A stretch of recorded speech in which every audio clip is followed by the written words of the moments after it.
Good morning. It's James from Pipe Doctor Home Services, and happy Saturday. I'm currently outside because got like a dozen people sleeping in my house right now because I had family in from Florida, Rhode Island, and it's a whole get together. But yeah, today's video I have for you is just swapping out some shut-off valves for laundry. I'll get more into it at the end of the video with a better explanation of why I was there.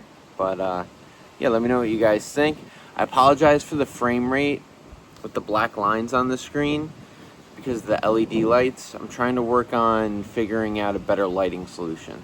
So I apologize if that's annoying or a nuisance, and I'm going to get that fixed. So check out the video. Let me know what you guys think. Like, comment, subscribe, all that fun YouTube stuff. Thank you.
No, I'm okay right now.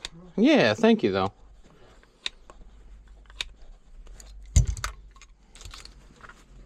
We've been, the cold water side, we haven't been turning it on all the way Okay. because of the water handle. Right. Yeah, because that device that's on there, I guess, got wet. Yeah, these hammer arresters, do you know when they were put in? At the same time that was put in, probably. The machine? No, Oh, the valves? valves, yeah. It's got to be.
So I'm just packing everything up now, putting everything away. So I had come out to this property because in the middle of winter, the client had a freeze up on their heating line down in the first floor, their downstairs heating zone.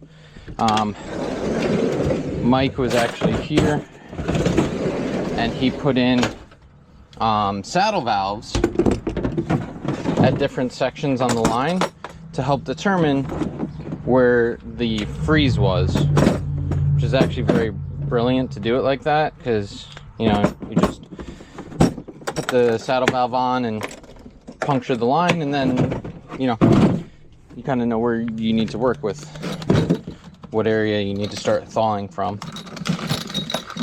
So we came back out today because the client wanted to remove the saddle valves and put in, you know, regular ball valves with bleeders, which is the way to go. But the thing is that since Mike hadn't been here in a while, 2 of the saddle valves are on 1/2 inch and then the other one is on 3/4, which I don't carry a whole bunch of different sweat fittings with me. So I told the client we could either leave the saddle valves, I can take the saddle valves out and just hard pipe it without a bleeder, or I could order the 1/2 inch bleeder valves and come back and just do it all at once. And he's like, yeah, I want it done all at once. Like, no sense in doing one today and draining the whole system and purging it if we can just come back and do it all in one shot. So instead he was like, can you just at least repair the valves for the shower? And I was like, yeah, definitely. So got that done, putting everything away, and we'll be on to our next one. yeah, so the goal, or not the goal, the game plan is to be back there on Wednesday to change out the saddle valves with ball valves. So I'm going to try to get that recorded so I could share it with you guys. But yeah, very simple, straightforward repair. The clients were in the room next door, not watching TV, literally just sitting there. So I didn't want to like be talking out loud and them thinking there was something psychologically wrong with me. So that's the reason why it's kind of a little quiet during the work. But yeah, let me know what you guys think. Email me, James. No, I keep doing that wrong. Email me, PlumbGuyNY@gmail.com. If you want a free sticker, if you want to do a brand collaboration, if you want to just say hello, let me know, reach out, and we'll talk. I hope everyone enjoys their weekend, and I will see you guys in the next one. Thanks for watching.